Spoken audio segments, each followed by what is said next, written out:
আসসালামু আলাইকুম। আন্তর্জাতিক সর্বশেষ আপডেট সংবাদে আপনাকে স্বাগতম। শুরুতেই জানিয়ে দেব সংবাদ শিরোনাম। ইয়েমেন থেকে ইসরায়েলে ভয়াবহ ক্ষেপণাস্ত্র হামলা, প্রতিরোধ করতে ব্যর্থ হচ্ছে মার্কিন প্রযুক্তি। এরপরে জানিয়ে দেব এক ইসরায়েলি জিম্মির ভিডিও প্রকাশ করল হামাস। এরপরে জানিয়ে দেব লাদাখ ঘেঁষে চীনের 2 প্রশাসনিক অঞ্চল নাখোশ হয়েছে ভারত। এরপরে জানিয়ে দেব মিশরীয় পররাষ্ট্রমন্ত্রীর সঙ্গে অ্যান্টনি ব্লিংকেনের ফোন আলাপ। সর্বশেষ জানিয়ে দেব নদীতে বাদ দিচ্ছে আফগানিস্তান, ইরানের কড়া প্রতিবাদ। এতক্ষণ শুনছিলেন সংবাদ শিরোনাম, এবারে বিস্তারিত। ইয়েমেন থেকে ইসরায়েলে ভয়াবহ ক্ষেপণাস্ত্র হামলা, প্রতিরোধ করতে ব্যর্থ হচ্ছে মার্কিন প্রযুক্তি। ইয়েমেন থেকে ইসরায়েলে ভয়াবহ ক্ষেপণাস্ত্র হামলা চালানো হয়েছে। ইসরায়েলি সামরিক বাহিনীর এক বিবৃতিতে জানিয়েছে, ইসরায়েলি ভূখণ্ডে প্রবেশের আগেই ক্ষেপণাস্ত্র হামলা প্রতিহত করা সম্ভব হয়েছে। এর আগে ইসরায়েলের বিভিন্ন গণমাধ্যম থেকে জানানো হয়, দেশের বিভিন্ন অংশে বিস্ফোরণের খবর পাওয়া গেছে।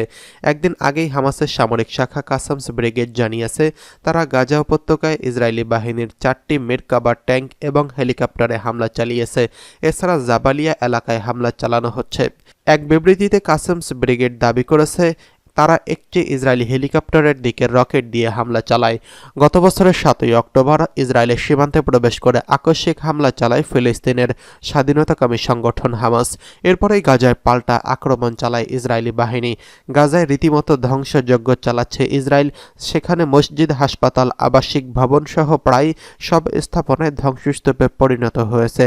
এদিকে ফিলিস্তিনিদের প্রতি সমর্থন জানিয়ে গাজায় সংঘাত শুরুর পর থেকেই ইসরায়েল হামলা চালাচ্ছে ইয়েমেন ভিত্তিক হুতি বিদ্রোহীরা। এর আগে গত বুধবার ইসরায়েলের বাণিজ্যিক নগরী তেল আবিব এবং দক্ষিণাঞ্চলীয় আশকেলন শহরের ব্যালিস্টিক ক্ষেপণাস্ত্র এবং 2টি ড্রোন হামলা চালায় হুতি বিদ্রোহীরা। এর কয়েকদিন আগে তেল আবিবের হুতিদের আরেকটি হামলায় 16 জন আহত হয়েছেন। অপরদিকে গত বৃহস্পতিবার ইয়েমেনে আন্তর্জাতিক বিমানবন্দর সহ বিভিন্ন স্থানে বিমান হামলা চালিয়েছে ইসরায়েল। এতে 2 জন নিহত হয়েছেন। ওই হামলার সময় সানা আন্তর্জাতিক বিমানবন্দরে অবস্থান করছিল বিশ্ব স্বাস্থ্য সংস্থার প্রধান টেদ্রোস আধানম। অল্পের জন্য তিনি প্রাণে বেঁচে গেছেন। এদিকে ইসরায়েলের কাছ থেকে অল্প কিছু অস্ত্র বিক্রির অনুমোদন করেছে বাইডেন প্রশাসন। গাজায় ধ্বংসযজ্ঞ চালানোর পরেও ইসরায়েল আরও $800 কোটি অস্ত্র বিক্রির পরিকল্পনা করছে ওয়াশিংটন। এদিকে ইসরায়েলি এক জিম্মির ভিডিও প্রকাশ করল হামাস। একটি 3 মিনিট 30 সেকেন্ডের ভিডিও। পর্দায় দেখা যাচ্ছে 19 বছর বয়সী লিডি আলবাককে। স্পষ্ট কণ্ঠে হিব্রু ভাষায় তিনি বলেছেন, আমাকে মুক্ত করুন। হামাসের সশস্ত্র শাখা এজ্জেদিন আল কাসামস ব্রিগেডের এই ভিডিও প্রকাশ করা হয়েছে। ভিডিওটি ঠিক কবে ধারণ করা হয়েছে তা জানা যায়নি। তবে বন্দি কিশোরীর পরিবারের ভাষায়, এখনই সময় সিদ্ধান্ত নেওয়ার, আমাদের মেয়ে বন্দি। এমন ঘটনা যদি আপনার সন্তানের সঙ্গে হতো তাহলে কেমন হতো? লিডি আলবাগ একজন 18 বছরের সেনা সদস্য। 2023 সালের অক্টোবরে গাজার নাহালগঞ্জ ঘাঁটি থেকে 6 জন নারী সহকর্মী সহ বন্দী হন তিনি। তাদের মধ্যে 5 জন এখনও বন্দী রয়েছেন।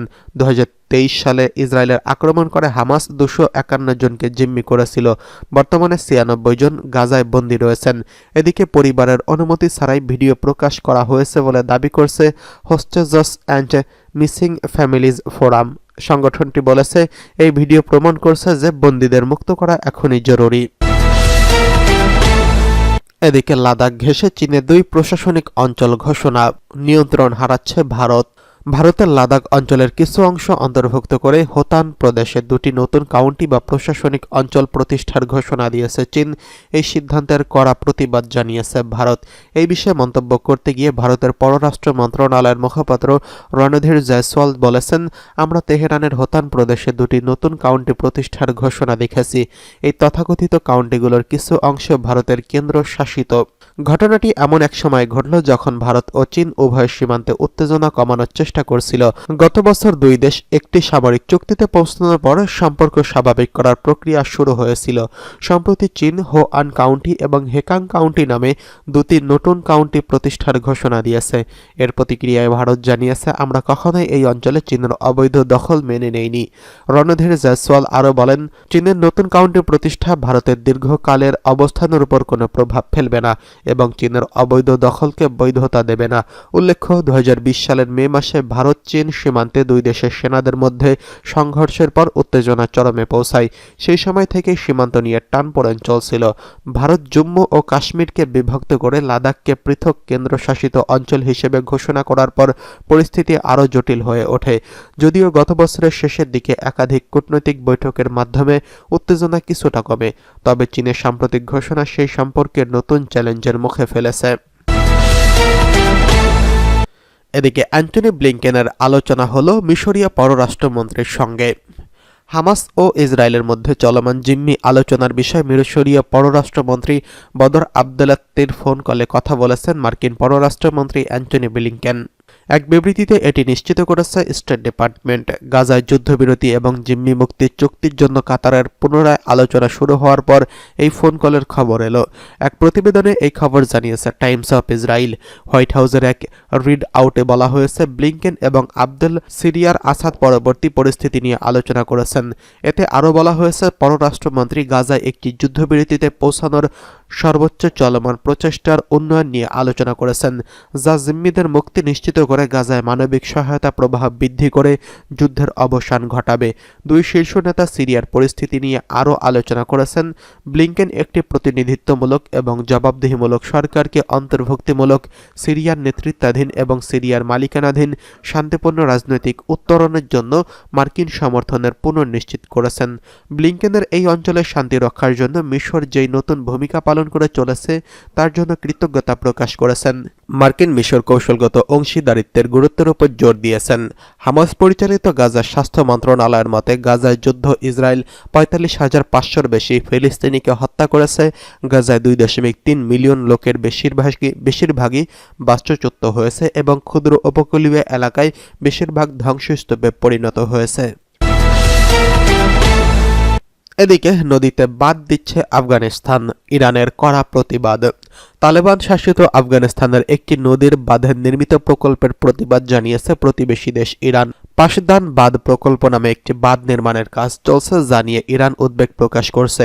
ইরানের পররাষ্ট্র মন্ত্রণালয় দাবি করছে, এই বাঁধের কারণে নদীর পানি প্রবাহে বাধা সৃষ্টি হবে, ফলে দুই দেশের মধ্যে বিদ্যমান চুক্তির লঙ্ঘন হতে পারে।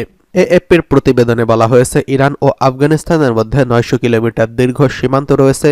এই দুই দেশের মধ্যে নদীর পানি নিয়ে দীর্ঘদিন ধরে বিরোধ চলে আসছে। প্রতিবাদ জানিয়ে ইরানের পররাষ্ট্র মন্ত্রণালয়ের মুখপাত্র ইসমাইল বাকেরি এক বিবৃতিতে বলেন, পাশদান বাঁধের ফলে হারিরুদ নদীর পানি ইরানে প্রভাবিত হতে বাধা হতে পারে। তিনি আরও বলেন, আফগান কর্তৃপক্ষের সঙ্গে এই বিষয়ে আলোচনা করা হয়েছে এবং দুই দেশের মধ্যে সই করা চুক্তির পরিপন্থীভাবে পানি ব্যবস্থাপনা করা যাবে না।